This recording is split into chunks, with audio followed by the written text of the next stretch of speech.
Nerds International proudly presents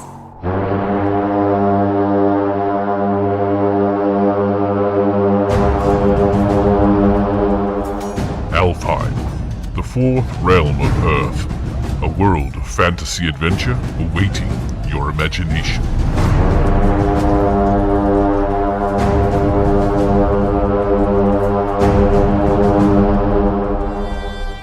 Warp Shell, a universe in ruin. Countless heroic tales waiting to be weaved through space and time.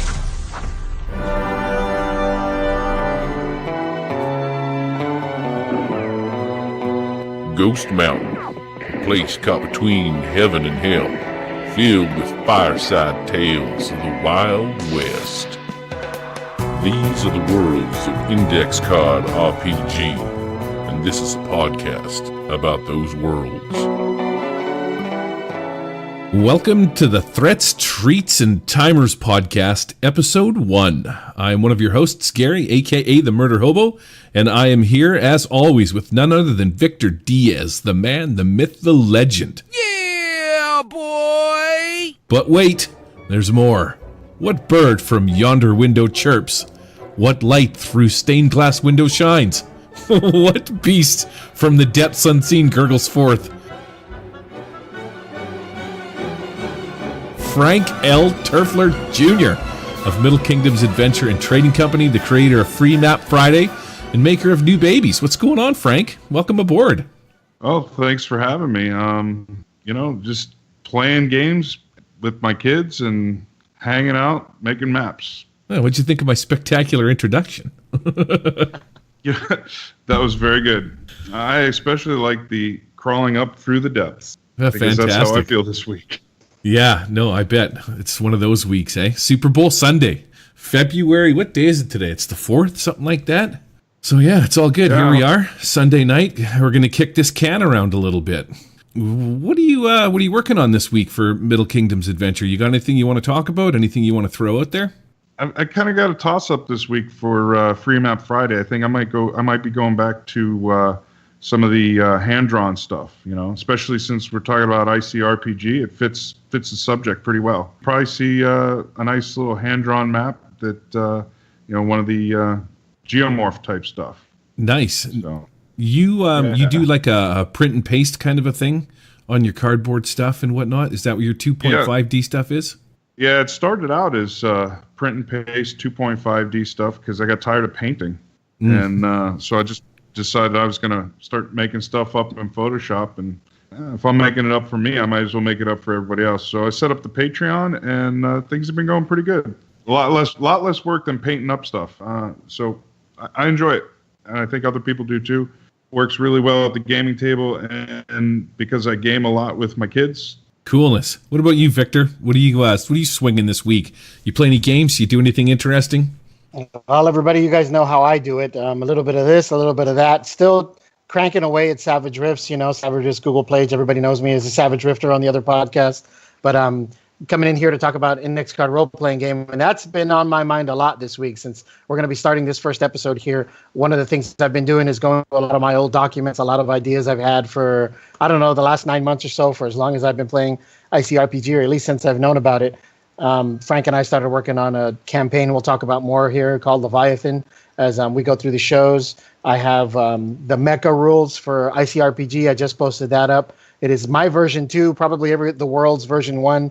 But that's on the Google Plus page for Index Card RPG. I know Hankerin just finished up on Friday and Saturday. I think he had 2 episodes back-to-back there of Patreon-only game for a lot of his Power Armor examples or, just a live play. So I thought that was pretty cool. Try to peek in on that as best I could. Really wish I could have seen all of it, but those are some pretty long episodes, so congrats on that, Hanker, and he did really well for that. Just lots of stuff going on, checking out what the community's been up to, and as usual, writing my own stuff. I just posted something this evening that was getting some good feedback on. It was called Endgame Zero, and if you guys want to check that out, go ahead to the Google Plus page out for Index Card RPG. You guys can find it posted on there. ICRPG tags, I put that up. I've been tracking that and adding to it slowly but surely as time has gone by. ICRPG tags, it's like a living document that records all the tags from the index card role-playing game system, but it also adds some of the stuff from Dungeon World, Apocalypse World, and a few of the other places that use tags, quote unquote, on all of their equipment, all of their vehicles, armors, magical abilities, and stuff like that. Hankerin really boiled that down really well in ICRPG, so hopefully we'll be talking about that a little bit later on in the show. But like I said, there's 101 things throwing at the wall. I'm just trying to see what sticks. That tags document went from like a page and a half to 4 pages. I was just looking at it. I can't believe how bloody big the thing is. That's crazy. Yeah. It's been a few months' work. I've been tagging that for a while, so hopefully everybody will add in or give me suggestions, because I'm not running out of tags, but honestly, it's a lot of work trying to find all those things because they're all over the place.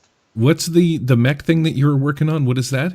So when I talked to Dan from the Google Plus community, he created simple Stompy robots. Mm-hmm. And he took his example of simply Stompy robots from my original version 1 of the ICRPG Mecha rules that came out. This was before Worlds came out and before we knew that Hankerin was working on a system for chunks and for power armor and all that other stuff. So I posted it on the ICRPG Google Plus page, I would say earlier in the week, maybe this week. Monday, Tuesday, maybe a little later. And I've been getting some good feedback from that. It's pretty much a combination of some of his ideas, a lot of my ideas, adding in the differences for worlds and just some updates from core and things I've kind of learned and had in the back of my head. It's called the Index Card RPG Mecha Rules 2. So if you're interested, take a look at it.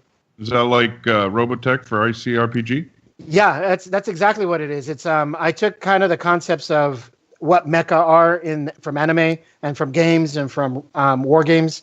Robotech, Mech Warrior, Battletech, the Gundam series, and another miniature war game that I've been playing for a long, long time. It's called Heavy Gear. And I kind of took a combination of all those different systems and rules and methods, the way it feels and plays, just kind of mashed them all together. That's one of the great things about ICRPG is you can kind of do everything.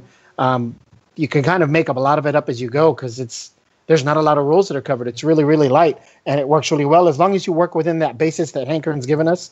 I think it's really easy to do. But yeah, I tried to be able to create a role-playing game version of like Mech Warrior would be the best example, or Robotech. And so yeah, the document's up to like, I don't know, 6 or 7 pages, and I have everything from mini missiles and rail guns to a new effort dice, mecha tags, and what the new mecha tag means, recovery tag. There's some new rules in there for power armor, using regular weapons against mecha. In other words, like handheld weapons. The new endoskeleton rule, what mecha chunks are. They're bigger than the power armor chunks. Power and recovery. There's lots of new rules. Like I said, I've been adding in just a bunch of stuff that I either had on my mind or notes that I have in 3 or 4 different documents that I take or in my notebooks. I just finally started to compile it all. And thanks to Dan, a little push and conversation I had with him, we started talking about milestone paths for the Mecha pilot class, some different archetypes that are in there.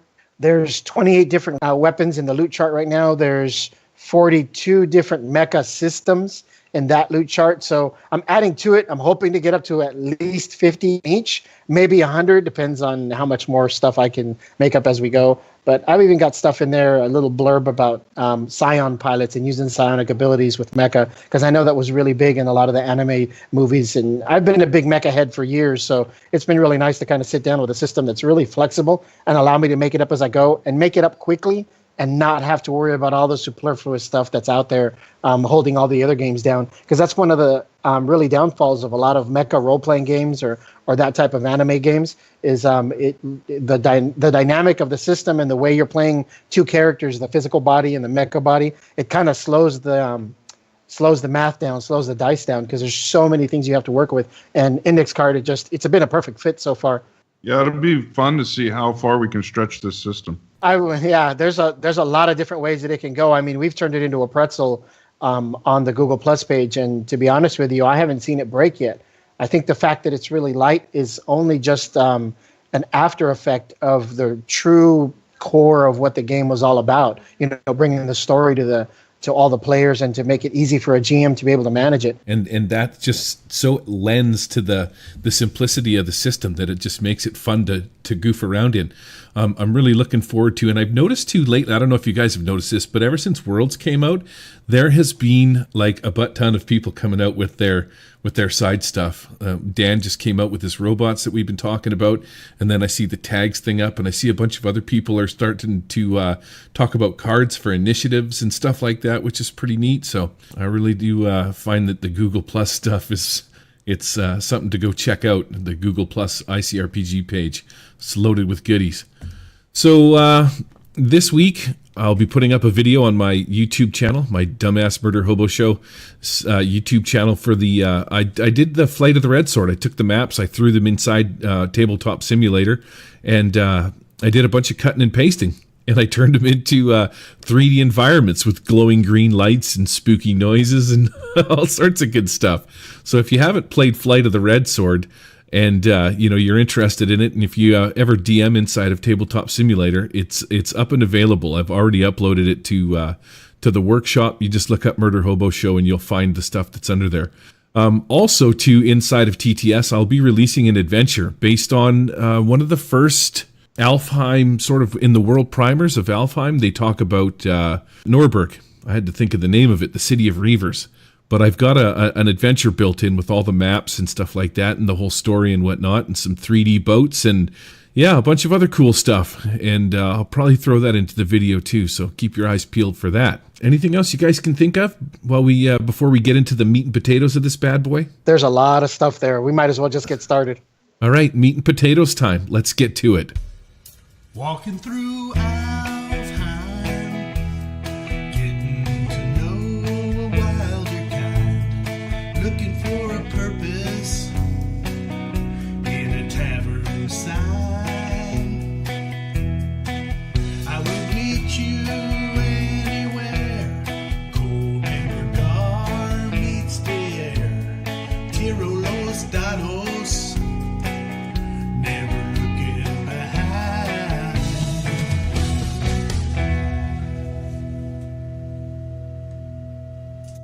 All right, well, we don't have a title for this section of the meat and potatoes. So we're just going to call it the main topic. And tonight's topic, ICRPG, what is it? What is I think we need to call that the core of the core, right? The core? I think it's going to, is that what it's going to be called? Yeah, let's get it down to the core of the core. The core of the core. So we're going to be talking about ICRPG. Seeing as how this is episode 1, we're going to be talking about what it is and some things that we like about it. Let's stick mostly with the core because this is the core of the core. This is just getting a bit redundant, but we can work our way into Worlds in later shows, which is the new book that he just came out with, where he goes in depth into Alfheim, Warp Shell, and the new Ghost Mountain. So we've got plenty to talk about. Let's ease into some light discussion. Victor, I'm going to let you take it away. What is, in your eyes, what is ICRPG? For me, ICRPG is exactly, I think I've learned from talking to Hankerin a couple of times. We've had him on the show and talking with you and Frank numerous times going over what the system is. It's not D20 light, but it is the D20 system. It uses the 6 main characteristics. It uses a D20 die. You know, you have a target number and you roll equal to or greater than to be successful on that particular roll, action, or what your character's choices are going to be. I think that's probably the main mechanic that I like the most about it because, one, I'm most familiar with it because I've been playing Dungeons & Dragons since 1980-something, and it's what everyone else is familiar with. Most folks have gone through some version of D&D 3.5, Pathfinder, and or the latest 4th or 5th edition of Dungeons & Dragons. In one way, shape, or form, they've played that type of D20 game. Even if they weren't playing Dungeons & Dragons Worlds or even the D&D game, they understand the D20 mechanic and D20 system. So for me, I think looking at the system and how easy it was to pick it up from being a veteran player, because that's how I have to look at it from my point of view. Being a veteran player, it has been the absolute easiest system to play. And it's not as light as people think. There's a lot of strategy and there's a lot of thought gone into a lot of the bonuses, the math, and the mathematical system that holds it up. But it's all built in. The D20 system is just been a rock hard standard for so many years, and I think this really puts a really nice twist on a really simple system that develops not just the characters but also the game world, and really gives the players the freedom to be able to do that without a lot of weight that the GM throws on you. Frank, being a newcomer, what's your take on the deal? So my original take, of course, just like you, Victor's telling me all about how wonderful the system is, and I've got to check it out. I had been following Hank for a while, and I really liked a lot of his concepts, and I was already trying to figure out a way of, how do I shoehorn this concept into what I'm already playing? And at that time, it was, still is a lot of Savage Worlds, but I was trying to figure out, okay, what can I use? And I really loved the timer system that he had come up with, as well as a lot of his ideas on, we're just going to put a whole room, and this is going to be the at that time, I think he was still calling it a difficulty number for the room. And I thought, that's awesome, because the less I have to remember as a GM, the easier it is for me to run stuff. And if all I got to remember is one number for every creature in the whole room, then that's awesome. But I think, one of the things that I looked at when he first released the system is I thought, this is just another D20 lookalike system. But when you start looking at the actual nuts and bolts of the system, it is not a lookalike. It is, D20 may be the primary die that you're rolling, but it is not a D20 lookalike system. It's not a retro clone. And it's not, some 5e hack. It is a unique system. And I think that a lot of the simplicity, he's really distilled a lot of this down to the bare nuts and bolts of what we need to play. And, it is a system where the system gets out of the way of the players. So I like a lot of his philosophies outside of writing the system. So it was a really easy sell for me to pick it up and just jump right in. The things that I hear coming out of Frank when talking about ICRPG and the D20 being its root, to growing that big tree, a lot of the same things I used to hear about 15 or so years ago when Savage Worlds was starting to take off, before all the numerous campaigns that come out. A lot of people used to say the same thing. They said it's nothing like D&D, but it takes all of the mechanics and pushes them out of the way to allow the GM and the players to be able to make a story together without it being so clunky that you take 3 hours to do a 50-mile hike, or 3 minutes to do a 50-mile hike, but 3 hours to do a 5-minute combat. And I think that's what it boils down to. When the system can get out of the players and the GM's way in order to make that story really come out, really taste the flavor, so to speak. That's when you're talking the sign of a true system, the sign of true genius, so to speak, when it comes to putting it together. Victor, you know my history. I stopped gaming from, time I was about 22 until, I was in my early 40s. And so, there was a lot of time that I missed. There was no, I didn't go through the whole, 3.0, 3.5, 4. I mean, by the time I came back into gaming, I was doing the D&D Next play test, and I stopped into a gaming store for the first time in 20 some years to buy some dice, and I get this question from the shop owner, what are you playing, D&D, Pathfinder? I'm like, what's Pathfinder? I had no idea what any of that stuff was. So I don't have a lot of that sort of clouding my history in a way. So it was interesting, I think, that to kind of jump in and say, I just want a system that takes away all of the fluff and just gives me enough that I can kind of house rule stuff very easily, or I can just make rulings at the table really easily. And I think, this does it. And it does it in a way that even people who like rules accept it. There's like 12,000 people on YouTube that say the same thing.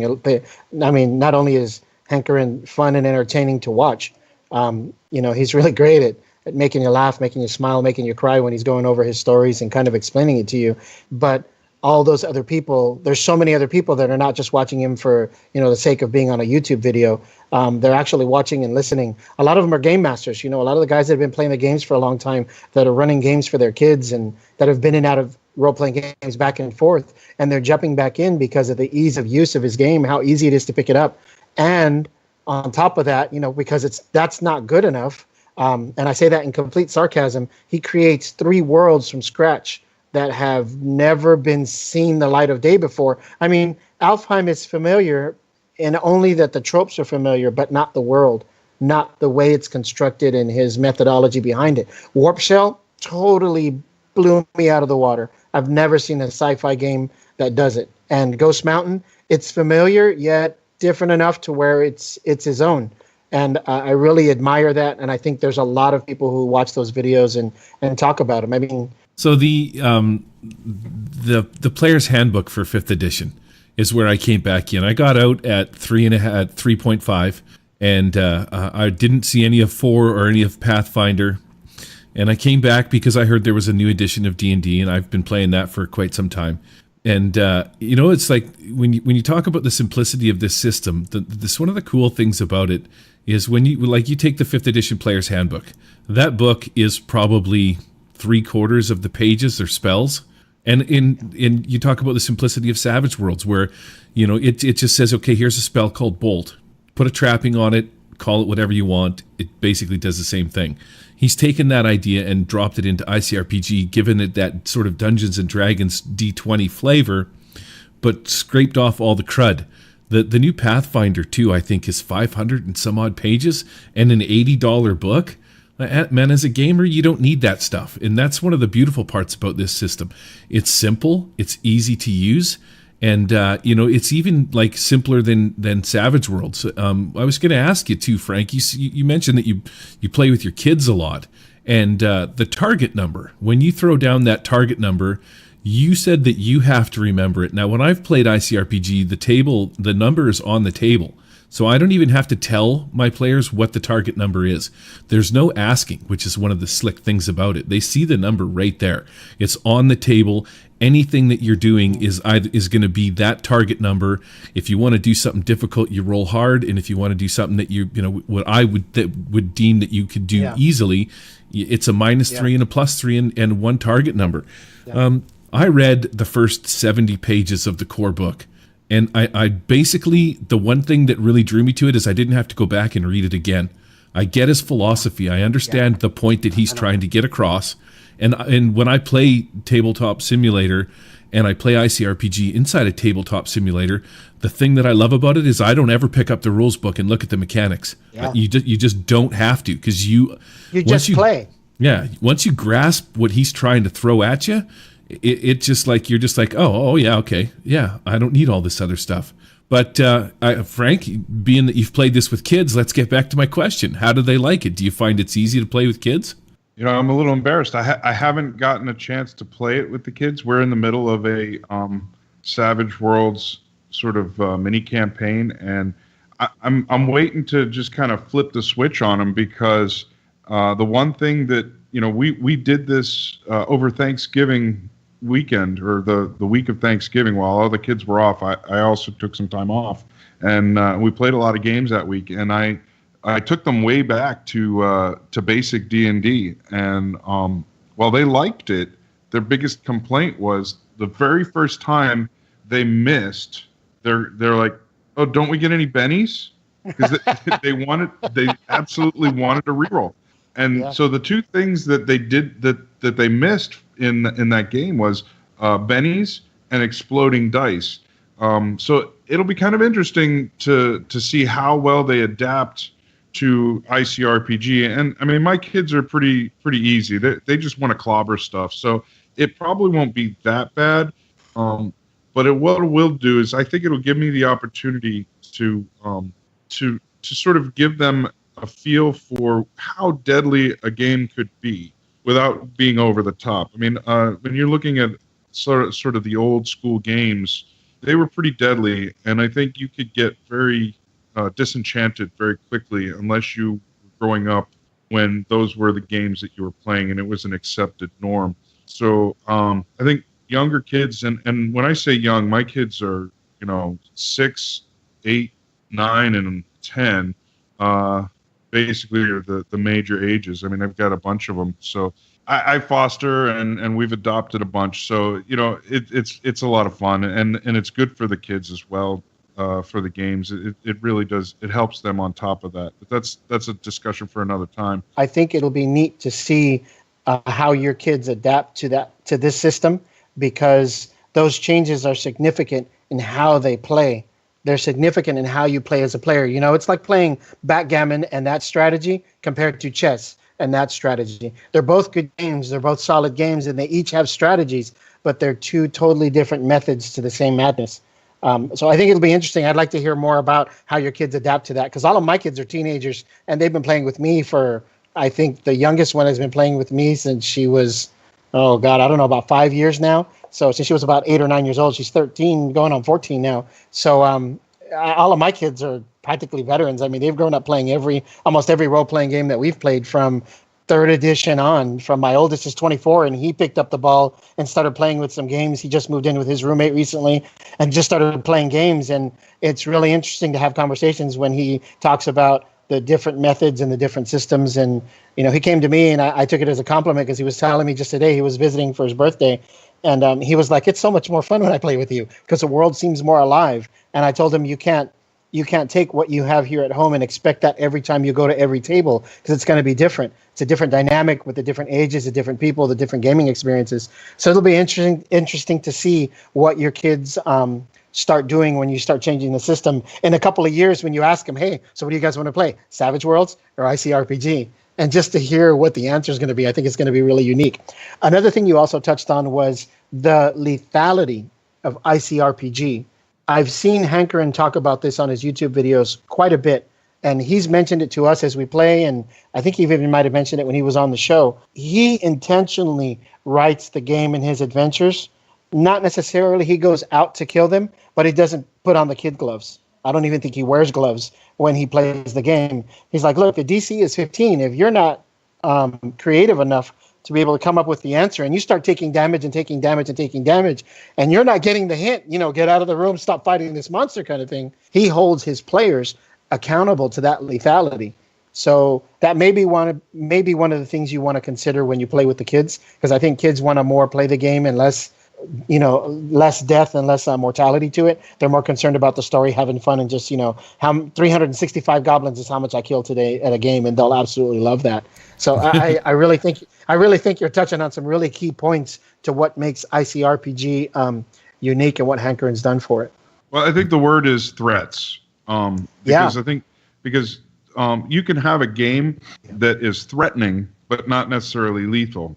And I'd gotten into a discussion online about sort of game style versus system, and I don't think that the game system has much to do with like genre. So Gary, I know you've engaged in this conversation a lot about, does this system do fantasy well? And I don't think it's a matter of genre, such as does ICRPG do fantasy well?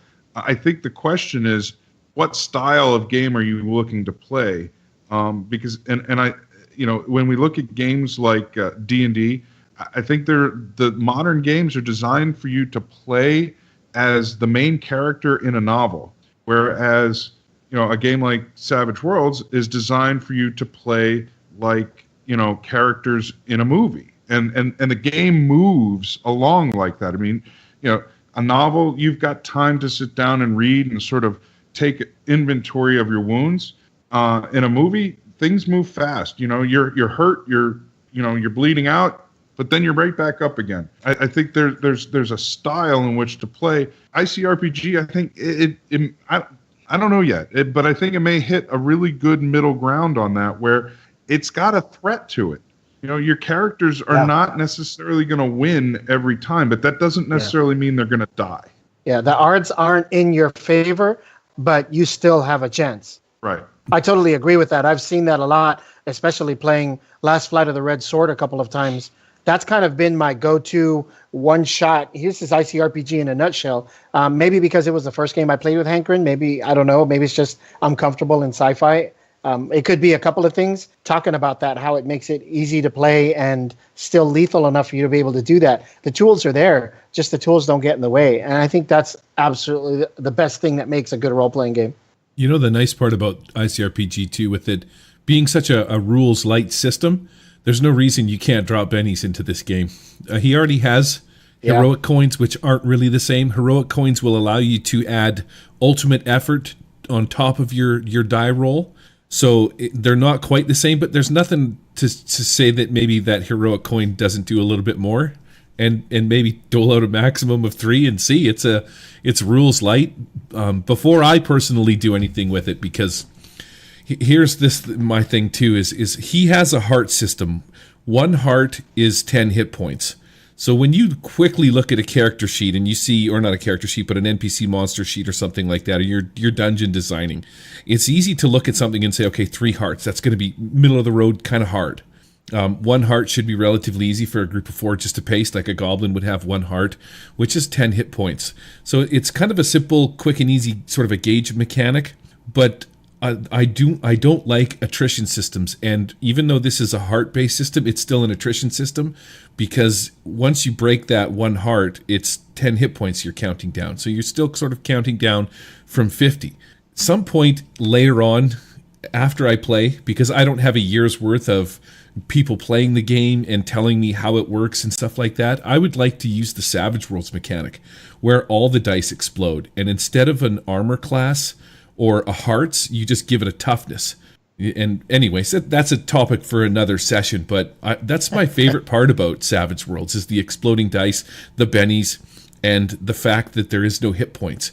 So, I like that in Savage Worlds you could one-shot something if you got really lucky. It's what draws me to that game. And that's not in this game, but that doesn't mean there isn't other cool things in this game that I find equally as impressive. So we're going to move on to question 2. Your favorite mechanic or thing about ICRPG? Hit it, Victor. Oh, wow. So many to choose from. You're going to put me on the hot seat first? Uh-huh. Oh, wow. Yeah, I know. I'm sitting here shaking my head going, you know what? Maybe that's the favorite mechanic, right? There's so many different ones to choose from. But I can't say that. That's just a cop-out. It's that DC target number in the room. The whole room, the whole encounter, whatever you want to talk about. That's a neat mechanic because I've never seen that done before in that method. I've seen there's a DC target for a skill roll for the monster armor class, or there's a magic to be able to defeat the magic user or to do a counter spell. There's always target numbers or difficulty classes is what they're called in D&D. But in this game, there's 1 number for the whole enchilada. There's no, I'm going to hit the dart dragon, it's a 12. I'm going to climb the wall, it's a 12. I'm going to jump the fire hoop, it's a 12. I'm going to pick up the smug and throw it at the dragon, it's a 12. It just completely gets rid of all the other numbers and pretty much runs it down to an average. And like you said earlier, hard or easy. That mechanic right there, absolutely, probably one of my favorites because it takes so many questions off the table right off the bat. When you're playing the game and everyone's playing and they say, okay, how hard is this room? They're waiting for you to drop that card. And when you drop a 16, everybody goes, oh, that's when everybody's really paying attention to what's going on. And that's what makes a really, really good role-playing session into a great one. Yeah. In D&D, it's always, what's the difficulty? Yeah. You know what I mean? What's the DC? And then you start and casting that number a spell. Is always changing. Right. You start trying to cast a spell and every mage or priest casting some spell, it has a difficulty number what's your DC, your spell DC, and then you're like, oh, there's just so many mechanical ways inside of 5th edition where you're just like, what's going on? But you're absolutely right. The target number, which you said 12 a lot of the time, you set it for the scene. So if you're in a scene, like you just say your first combat encounter takes place in a forest, you're on your way to the city of Habluka, for example. Mm-hmm. You're walking through the forest and you get attacked by goblins, and this is part of your adventure. So you're starting it off. You set the DC at a low number, 10 or 12. This is going to be fresh, easy adventure. But maybe as you carry on and you start going after the Goblin King and you enter the Goblin King's cavern or his cave or his hideout or something like that, you replace that 12 with a 15 or a 16 and you've turned the dial up on the difficulty of it. So that target number is a fantastic mechanic. Yeah, that's a super cool one. Frank, what about you? Man, I'm going to approach this from two different angles. As a GM, I think I'm right on target with what you guys are saying, the target number. I was always an original fan of the threat timer, because I think that, that you set that out on the table and things change. People's looks change. And I've done it in many different systems, and every time you sit there and you go, all right, here's the roll. Oh, you've got 3 turns before something happens. And sometimes you tell them what's going to happen, and sometimes you don't. But either way, man, you start turning that timer down, and it's like Jurassic Park. You hear the T-Rex stomp, stomp, stomp, and it's coming closer, and everybody in the room feels it. But as a player, I think one of my favorite things is you don't level up. So I like and it's hard just to really call it an old system, but I like the original idea in the core rules that, yeah, he gets better with the loot that gets acquired, because I'm a gamer of a certain age where I just don't have the brain cells to be thinking about what is my character going to look like in 6, 10, 20 levels ahead. And I just like the simplicity of that. I like the idea of developing your character through gameplay, just like developing a story through gameplay, as opposed to having something that's pre-scripted, I guess, is a way of looking at it. I don't think I have a favorite thing, because I have a lot of favorite things. Coming from 5th edition and the complexity, I'll pick something, don't worry. But coming from the complexity of 5th edition into the more simpler system of Savage Worlds was a real eye-opener. And now going from Savage Worlds, the complexity of Savage Worlds, to the simplicity of ICRPG, once again is like a complete eye-opener. There is absolutely things that I love about Savage Worlds that will make me sit down and play it anytime, because it's just that good. But ICRPG, from a DM's perspective, compared to even Savage Worlds, I don't have to look anything up. Like, that's my favorite part about it, not having to look up the rules. Favorite mechanic or thing about ICRPG, though, has to be, in some sense, I'm agreeing with Frank, it has to be the loot system. The way that loot can manipulate things inside the game, from space, from time, to damage, to how far you move. The loot mechanics, or the way that loot works, changes anything and everything that can happen inside the game. It can go from a very sort of static, you're doing your base damage, to you get one piece of loot and all of a sudden you can move twice as far, or you're rolling 3 D6 instead of 1 D6. And that's just sort of my favorite thing about it. But there's other things that are really cool about ICRPG. He's gone and done away with initiative. And if you've played or used the initiative system inside of 5th edition, everybody rolls their 20-sided dice. Everybody adds their dexterity. Then you have to say, okay, Sally, what's yours? Danny, what's yours? Jimmy, what's yours? And you write it all down in a little piece of paper, what they all got for numbers.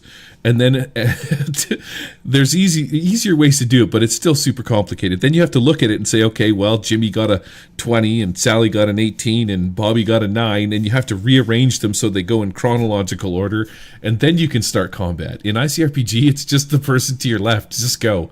Just tell me what you're going to do so we can carry on with the freaking game. That's another one of my good mechanics that I really like. No initiative. And if you're going to do initiative, Savage Worlds does it even better than D&D. You just throw out the cards and away you go. Somebody actually had put a deal on there about using cards for, whatchamacallit, for initiatives inside of it, which was pretty cool. But there's a lot of things. The threat timer is really cool. Rolling that D4 is top notch. And counting that down, and the surprise of what comes when it hits 0 is really good. What else you guys got? There's got to be other cool things that you like about ICRPG, and this is the section to do them in. I love the fact that there's no skill checks. There's no like my jump is a different DC from my spell is a different DC from my attack. I don't have to worry about all of that. If I want to hold on for dear life, like the book says, and you're at the edge of a cliff, it's a strength check. Make your strength, add your strength, and what is the number, and what's the target number, what's the room target number, and just go with it. And the GM has those tools to say, well, that seems like you're under fire from the orcs on the other side of the cliff, so we're going to make that a hard roll for you to hold on. Like, wait a minute, but it's a 12. That means I have to roll a 15. Just having those skill checks and easy and hard. I think those are between the timer, loot, and the easy and hard DC. Those are probably the three unique, really game-changing games that make Index Card Role-Playing Game what it is. Because it's so easy as a GM. If you go in and you're fighting the Goblin King and, you change it up to a 16 because you want to crank up that adventure just a little bit more difficult because it's going to be a tougher fight. And then all of a sudden they're swinging from the flaming chandelier. Well, that's going to be a tough roll on a 16, or a hard roll on a 16. Now you're rolling 19s. So for those of you who don't know, and there may be a lot of people who are new to the Index Card Role-Playing Game, whenever you make a hard check, it is 3 points higher than the room DC. So you're adding 3 to the number. So in the example I just gave, the DC of the Goblin King was 16, and the jumping from the flaming chandelier is a hard roll. So you add 3 to the 16, that makes a 19 or higher that you have to roll in order to be successful in the attempt that you're trying to do. And the converse of that is an easy roll. If you're trying to make an easy roll, you would roll 3 less than the target number of the room. So in this case, you would need a 13 versus a 16, and so on and so forth. That right there is just absolutely really, really awesome ways to be able to do your skill checks and see whether or not you pass or failed, and the GM can just throw in the hard and easy and make it harder or easy for you to do what you're doing depending on the circumstances around you.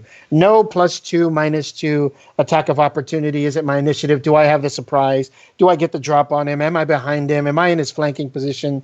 You need a calculator to figure all that stuff out. And that's a 15-minute conversation for one die roll. Here, I want to swing across the chandelier. Okay, make a hard roll. And you immediately know what you need to do, almost instinctively. And that's impressive. Because that target room number is on the table where everybody can see it. For this scene, you're always going to try and beat a 12, 13, 14, 15, whatever is the design of the room that you're battling in. So when somebody, when I say to you, I want to swing across the chandelier, your only response is make a hard roll, because you should know it's going to be dex. Make a hard dex check. And that's it. We're done.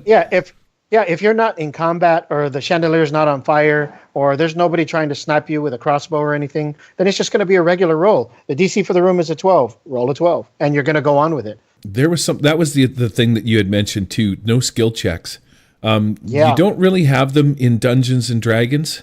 I guess there's feats and stuff like that you could take that would make your attack easier or allow you to multi-attack or things of those natures. But there really isn't a fighting skill.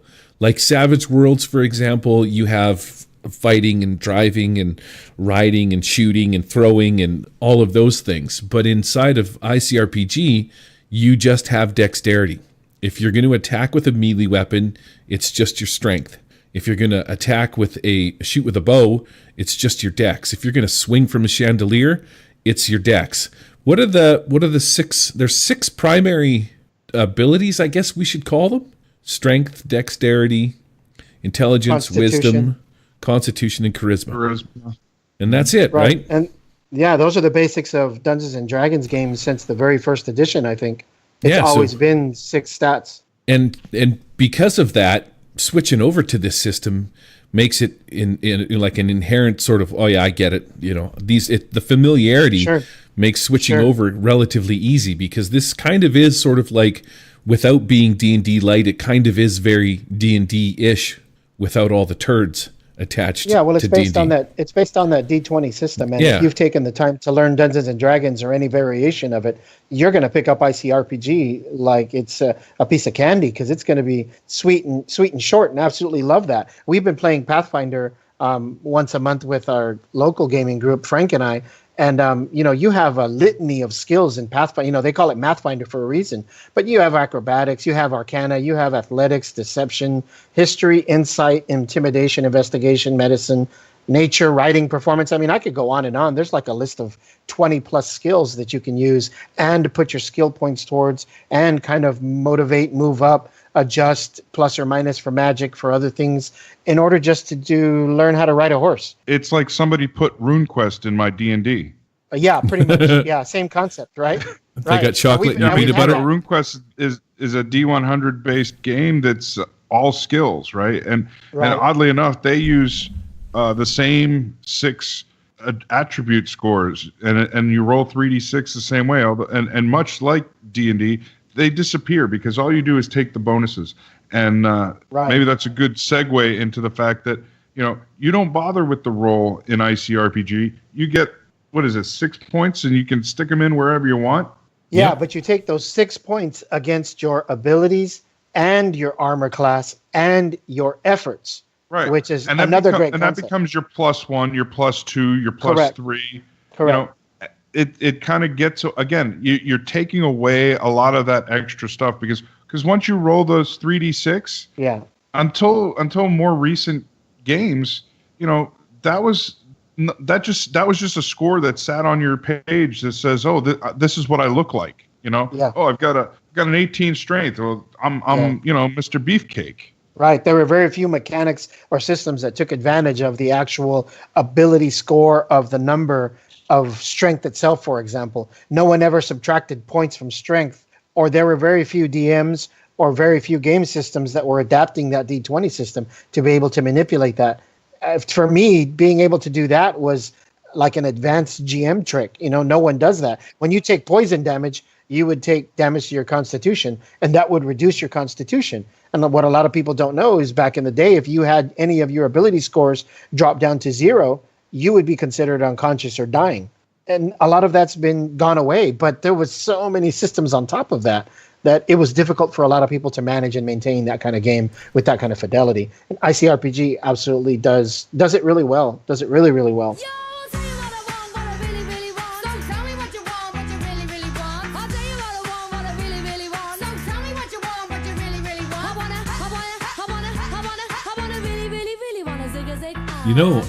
I was just thinking about it. When you start talking about your strength 18, so in ICRPG, if you wanted to be a tough warrior guy, you're going to add points to your strength. Like Frank said, you start out with 6 points. You can assign those points to your 6 attributes, as many as you want. If you want to go 6 points in Dex, have at her. There's those 6 points, and then you have your efforts. Your efforts are your basic, like working with your hands.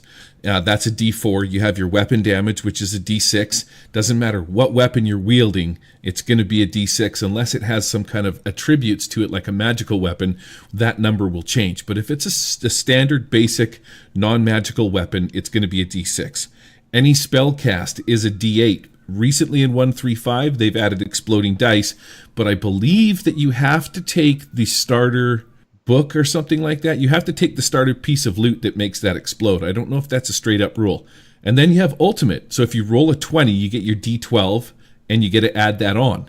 So you can mess with those points in any fashion. Put your 6 points into whatever you want. But here's something that I thought of. When you have an 18 strength, you get a +3 bonus. But if you're making a fighter, you can take a hit, or sometimes you would have like your quote unquote dump stat, and you would put that, say, into intelligence so that you could have that 18 in strength and maybe have a higher dexterity. One thing I noticed that ICRPG doesn't do is have negatives.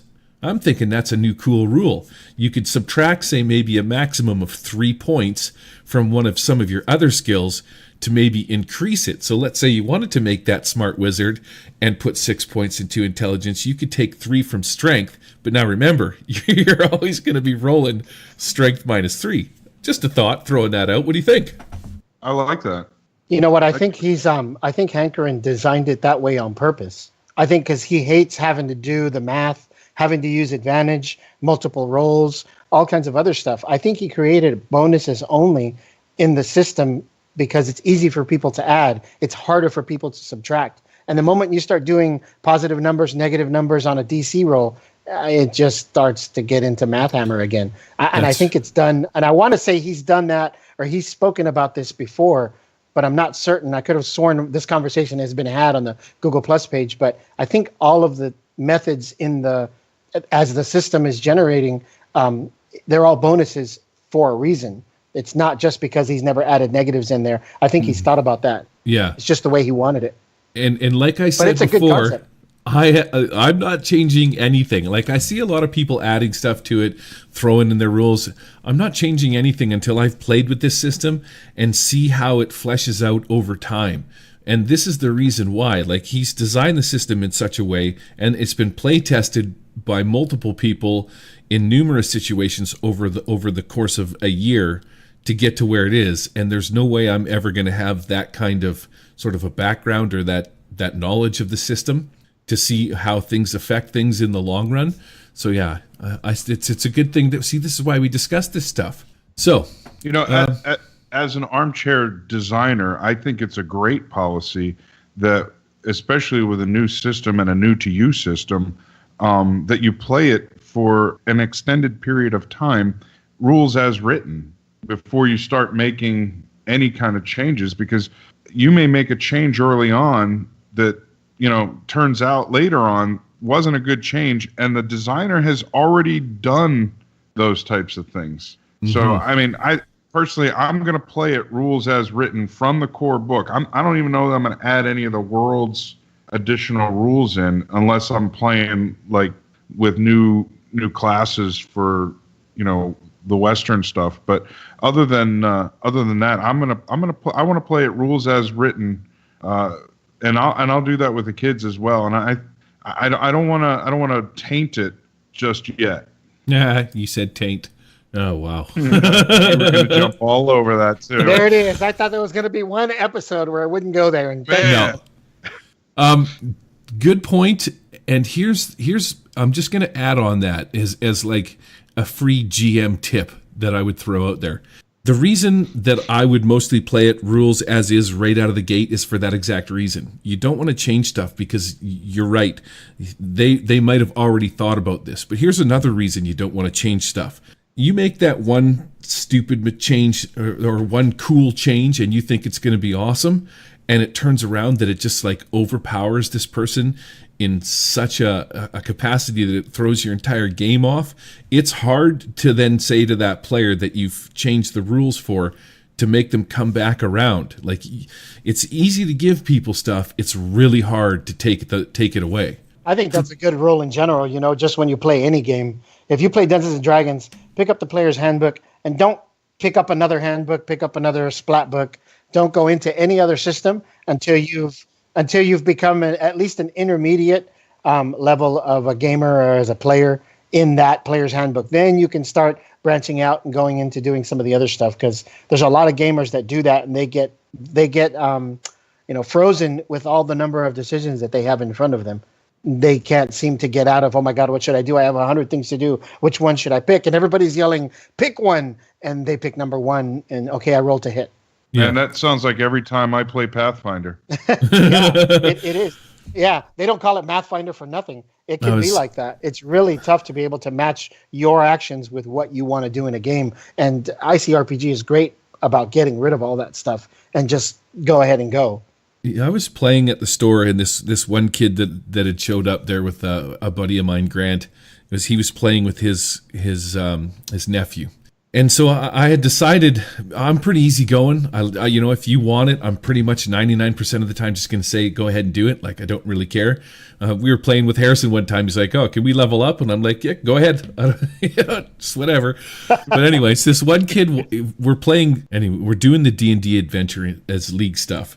And he shows up, and his idea of a character was to play the Marvel superhero that can disappear and reappear in a flash, like the Nightwing, Nighthawk, Nightcrawler. Yeah, he wanted to play that character where he could like just poof. So we had to come up with a bunch of sort of rules and stuff like that. And damned if like 3 episodes later it didn't bite me in the arse, because they get captured by this group of soldiers and tossed in the back of a wagon that's a jail cell, right? And this kid can just blink out, and I'm like, I should have seen this coming. I knew better. And I just thought I was trying to be a nice guy, just let this kid sort of play whatever he wants. But there's the reason that you don't do this stuff. It's like, life lessons, man. Jeez, the you 3 got different. Into that one, Gary. I did. I totally did. I thought I was being a nice guy, gonna let this kid play what he wants, maybe get him interested.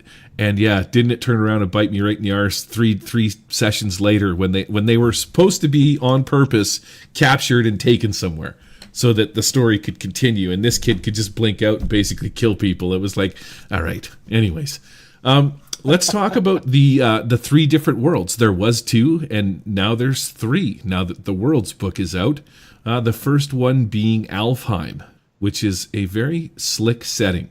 I like the compartmentalized style that Hankerin has. Alfheim is basically a couple little islands, throw in your basic Dungeons and Dragons fantasy setting. Everything will just take place inside this island.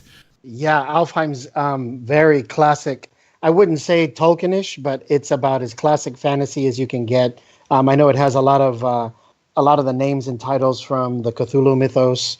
There's a lot of Viking and Norse references in there, and the names and a lot of the iconography and stuff. But it's really, really neat. The New Worlds book just came out with a new map, the entire continent of Alfheim and all of the surrounding territories. And of what I've read, that's only one of a couple of land masses on his gaming planet that he's leaving totally open to us to be able to do what we want to do. So yeah, Alfheim is absolutely classic D&D for me. He just makes his really unique twists and his really unique writing style that he uses to write all his stories on his Patreon. And he gets them from his Alfheim games and his Alfheim mythos, and just absolutely great writing for a fantasy world, because, you know, we've all seen 300 different ways to do fantasy. A lot of them copy Tolkien. A lot of them don't, but his is really unique. It's really, really unique, and I like it a lot. Well, I like how he's compartmentalized each area. I mean, not that hasn't been done before. Yeah, I agree. Forgotten Realms is kind of like that, and Golarion is very much like that. Yep. So I think that, but I like the fact that you could just play a Norse game and stay in that one area for your entire campaign. I mean, there's enough meat on the bones that you would never have to leave that area. You don't have to go on a continent-spanning campaign from one end of the world to the other. And I think that's interesting. I think it's also a testament to sort of modern ideas that he's also sort of including other things like, well, this is where the aliens, crash landed. So we've got sort of alien tech that happens over in this area of the world. So it is a bit of a kitchen sink fantasy world, and it's kind of hard not to be, I guess, these days. Mm-hmm. Yeah, I found my map is what I was looking for, because once you have the map, you actually have some stuff that you can talk about. There is an island in the top left called it's either called Ire or Eradrum. But there's a few cities up there. You've got Solstice Peak, you've got Pinehenge, Norberg. There's 3 different places. There's the city of Norberg is like this Norse city that sits up on top of the hills on the south end of this island and stuff, which is pretty cool. That's where my adventure has taken place. But down in the south, he's got Xenos that you were talking about. There is some alien stuff. So if you wanted to throw that in there, he's a big proponent of blending things together, which is pretty cool. But just when you just look at the map of his world, from the Black Castle to Dur Moro, you've got Duradin and all of these different places where you can tell just by looking at them, you could have this type of adventure here. Cath has a lot of cactuses, Cath and Ket, these 2 areas. So you just by looking at them, you can tell they would be like where you would have your Arabian Nights adventures in the deserts of these areas and stuff like that. I believe Ket is the city where the Snake Empire was, but it's still very sandy, sort of desert style. The Deadlands is pretty cool. It kind of reminds me of a bit of like swampy dead trees and stuff before you get into the Greenway that has a sort of like grassy fields. Like just this one small landmass basically has every kind of setting that you could think of, which is really cool. Even up in Scar, you start to look at the canyons of Scar and stuff like that, and these peaks that you would see in like Idaho, and the canyons with the flat tops and stuff. It's really neat how that's done. You've got dwarves, you've got all sorts of stuff that you can do inside of Alfheim. One world, it's relatively, what are we looking at, 50 miles? I know it's more than 50 miles, but I'm just trying to guess. So it's maybe... Oh, how far across it is? Oh, yeah, what is it? No, it's easily... The marker, 400, 500 miles? Yeah, the marker is 50 miles, and I'm just looking at it saying how many of those 50-mile segments are in there. And there probably is about maybe 8 to 10. So yeah, about 500 miles across. Yeah. So you could easily traverse across this, which is pretty cool. But that's the nice part about it too, right? Like Alfheim is anything fantasy. You have an area that you can build it. Even inside the ICRPG book, the Alfheim has so many primers. Every area that he's got in this book has like 7 or 8 adventure seeds that just tell stories right in that one little area, which is pretty cool too. I haven't played any Warp Shell, so I'm tossing this one right back at you as well, Victor. What is Warp Shell? No pressure. No, Warp Shell is awesome. Absolutely love the world. Okay, so it's sci-fi, right in your face kind of. You start out in one of the Warp Shell ships. The Warp Shells are these big living, I wouldn't say organisms, but maybe techno-organisms. They are spaceships that can fold space. They can warp space, and they can take you anywhere in space across the multiverse, I guess, or the universe that Hank Aaron's put together. And there is a big old map that shows out the ICRPG Warp Shell universe that he drew up. It came with the world set. And he starts talking about, the Imperium Belt, the Psycho Frontier, Phase Sector 471, the Uran Vortex, and every single one of these areas or galaxies or parts of the universe has a built-in game adventure campaign idea or seed in the world's book, just like it did with Alfheim. But it's absolutely awesome. You're a bunch of heroes that have been selected from all the races of the universe, and you're selected by the Warp Shell, and you're taken to all these hotspots where something needs to happen. You need to rescue the universe, rescue the planet, keep the sun from being blown up, stop the black hole from swallowing up this asteroid belt, all kinds of different stuff going on. And it's really neat because dynamically it allows you as the GM to just do series of one-shots every single time you sit down and play. Because, tonight's venture is going to be Warp Shell. You guys are going to teleport down to a planet, and you need to find a new Yogg crystal so the Warp Shell doesn't run out of energy. Otherwise, you're going to be left floating in space or stuck on this planet. So you go, you fight the monsters, you get whatever crystals you need, you get back on the ship, and it's done, and it warps you to another area. And then the next time you play, the ship comes out of warp, and it's in the middle of a sun. And you're going to crash into the sun, and alarms are going off, and what's happening? And it's like Star Trek and all those episodic adventures that they would do week to week on the TV show.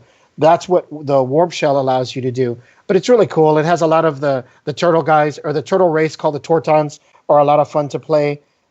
You can play Mecha, a living robot. You can play just a number of bioforms is what he calls races in Warp Shells. You can play a number of bioforms to be able to play in the game. And I played a Psyker, and they're like the Greys, the little gray men, the aliens that have a history here on Earth.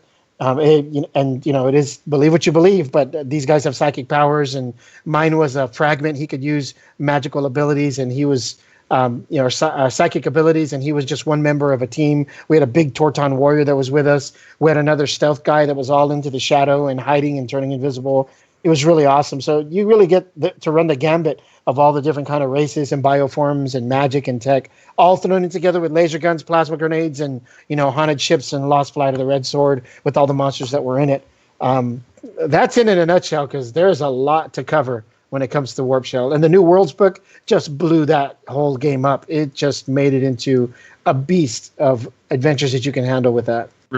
Victor, maybe you can talk a little bit about this too, since you've got the most experience with it. But I find it interesting that in the introduction to Warp Shell in the Worlds book, he specifically calls out that Warp Shell was designed for one shot. What do you think about that?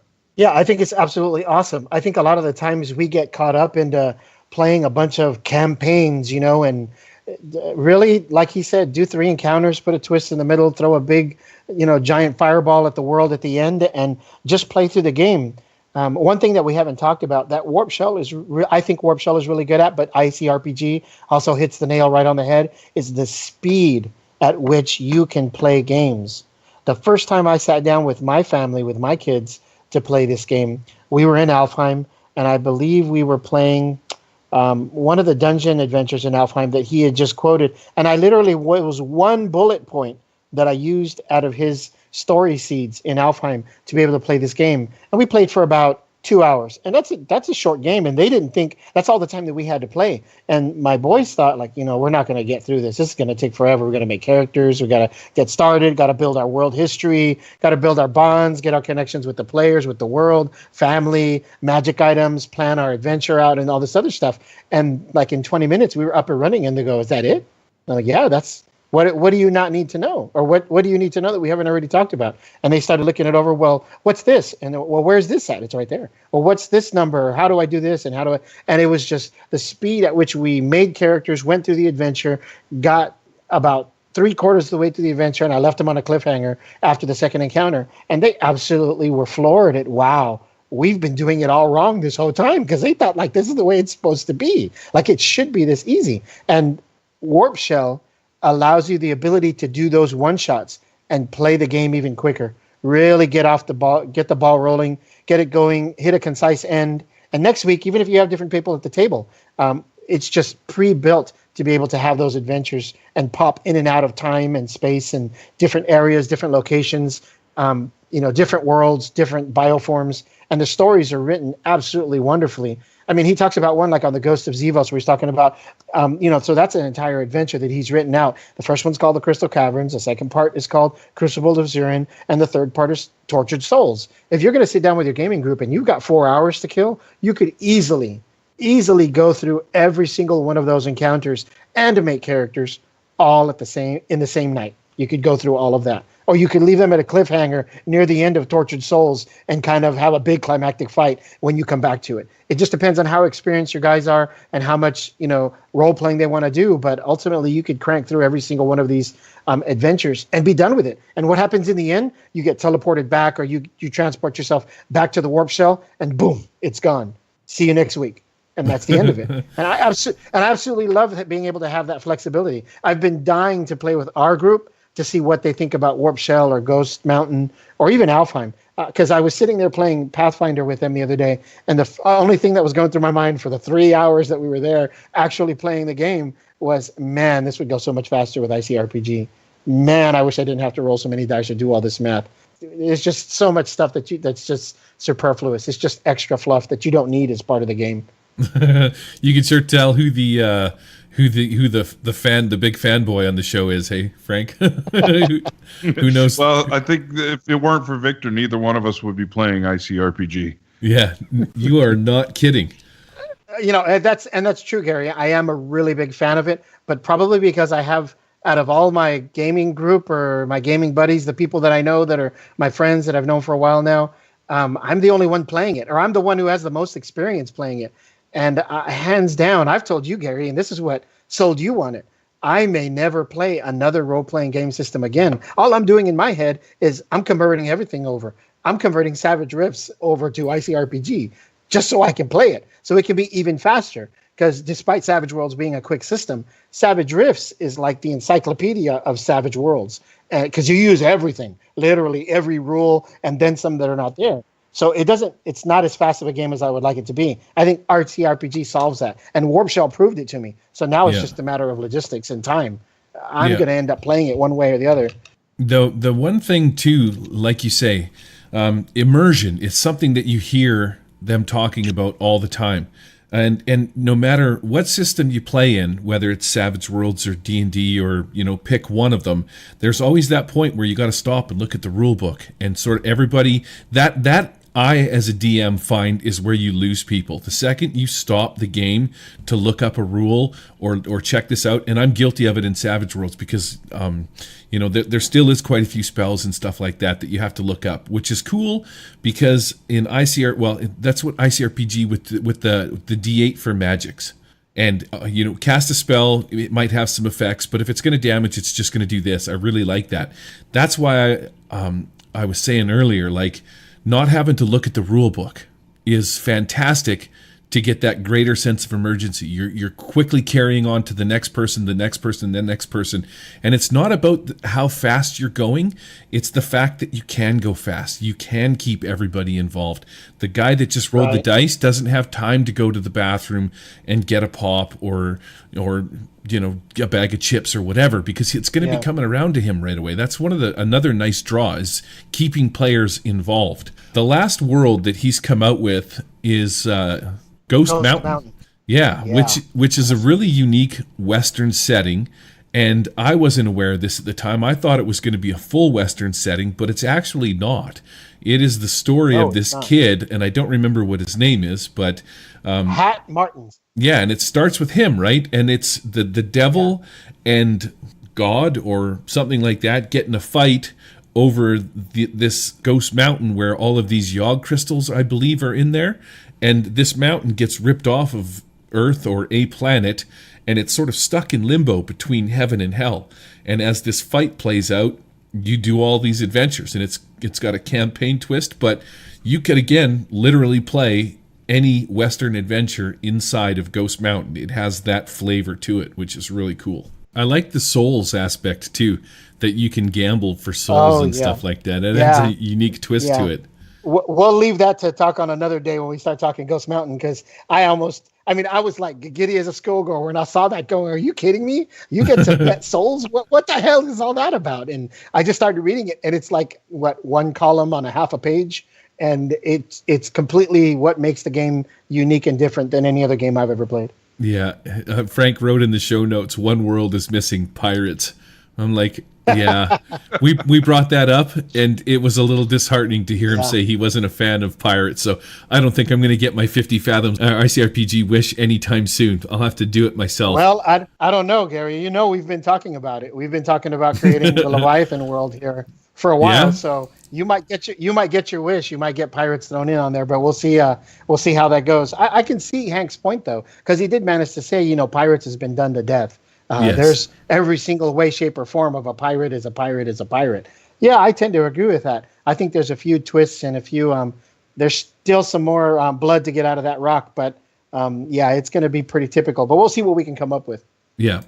Speaking of which, One World or Warp Shell, when you start off in that ship, the ship drives you around and drops you off wherever there's peril. The idea that was built for one-shots, you just made me think, like, if I want to play pirates, I'm going to go play 50 Fathoms, because I just love that setting. It's super cool. It's sort of, in my mind, kind of like like cartoonish and high fantasy with all the different races and stuff. So if I want to play a good pirates game, I've always got that to fall back on. And somebody had made a comment about like space battles and stuff like that. If I want to play space battles, there's a lot of good space battles games where you can have the mechanics and, you're doing the distance and you've got all of the armor filled out and all of the, the thrust and the angle and all of this other stuff. Like that isn't my bag. And that's one of the reasons that ICRPG's Warp Shell appeals to me, because I like the one-shot aspect. I could easily think up a setting or an adventure to do where you land on a planet and away you go. I mean, there's probably already hundreds of them already written that you can just convert that are, pre-written, which is pretty cool.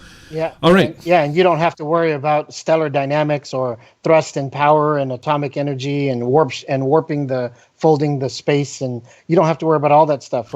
You left Earth and you were transported to Mars, and now on Mars you land on the planet and the planet is all wet and you're like, what's going on? And you just go from there. It's absolutely wonderful for that. I've actually enjoyed playing Warp Shell a lot, just because of that aspect alone. He even writes in there, he puts, where are we, what needs to be done? Every adventure in Warp Shell should start with a mysterious arrival, a cosmic purpose, and staggering revelations. It's a big Star Wars scale kind of game. You just don't get to drive the ship as a player.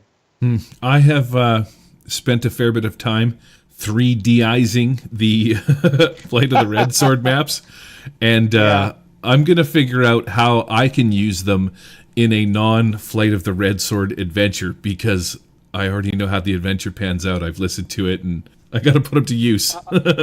All I got to say is don't forget your blue bananas. There'll be one there somewhere. All right, let's wrap this up. It's getting late, and we are adults and do have to get up early in the morning. So we're going to head over to the third and final section, We Be Out. It's simply named We Be Out of Here.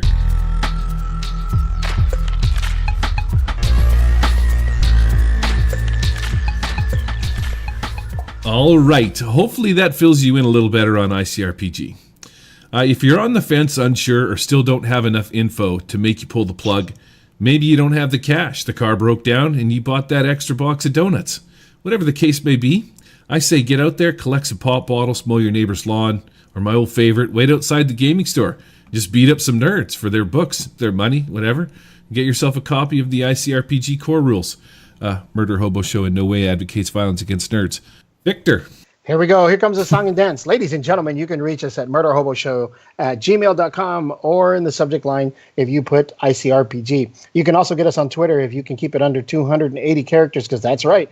Twitter's moved up and they've doubled the amount of characters you can post. So once again, you can reach us on Twitter at Murder Hobo Show, or of course over at the Google Plus page, Murder Hobo Show, under the Nerds International banner. You can reach out to myself directly on the Google Plus Savage Rifts page. You're always going to find me there. You guys know me. You guys can talk to me over on the Google Plus page for ICRPG as well. Always very active and alive. So make sure you guys drop us a note and let us know what you think. In the near future, the Murder Hobo Show at Gmail and the at Murder Hobo Show Twitter or handle might be changing. Now that we've got a show header, we can figure out how to have the ICRPG Threats, Treats, Timers, Tickles, Thunder podcast. Something that's along a different one, Gary. Don't get them mixed up, Gary. Don't get them mixed up. That was my S&M podcast. Put the handcuffs away. Put the handcuffs away, Gary. All right, so be sure to check out one of the newest additions to the Nerds International group of gaming champs, Gaming Ronin. He's been blogging about RPG-related materials for 8 years now and has content pertaining to almost any system. Links in the show notes. Anything you want to add in there, Victor, before we run for the hills? No, you know what? It's always great talking about ICRPG. Absolutely love the fans and everyone that's on the Google Plus page. A lot of the same fans are on the Savage Rifts page, and I really appreciate people going back and forth and keeping us in line and listening to the other podcasts of Savage Rifter. If you guys are looking for something new or a little bit of a tidbit of what really drew me into rules-like games, go take a look at a blog post called a 16 hit point dragon or a 16 HP dragon. It talks about something that came out of the Dungeon World forums, and Sage Latora, one of the guys who wrote Dungeon World, he really had a big influence on ICRPG and hankering, and he's had a big influence on myself. I like Dungeon World as a game. Need to play it more often, but take a look at that. That's a little different than what we've talked about here in ICRPG, but I think it'll open your eyes on how much of the game that you're really missing.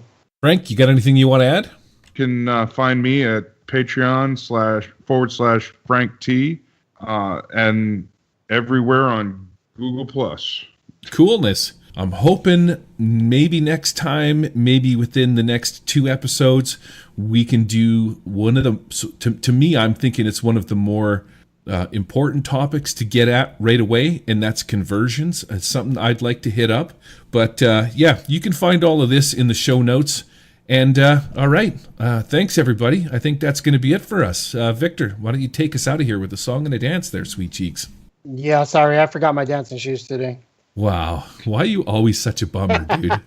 One of these days. One of these days. Hey, Gary, did you see that video that Jamie Pearson posted about the Genesis system? What's that all about? Oh, God, Jesus, Frank. I thought we agreed not to talk about this. How many times am I going to have to go over it with this guy and his stupid frickin' narrative dice system? Who wants to throw that many frickin' dice down on the table? And then imagine, you know how many times your players bloody well drop the dice on the floor? You start rolling 15, 20 frickin' dice, you're going to have 17 of them land. The Murder Hobo Show is not affiliated with or endorsed by any companies mentioned on this show. Any of the products mentioned on our show or appear on our website are the property and copyright of their respected owners.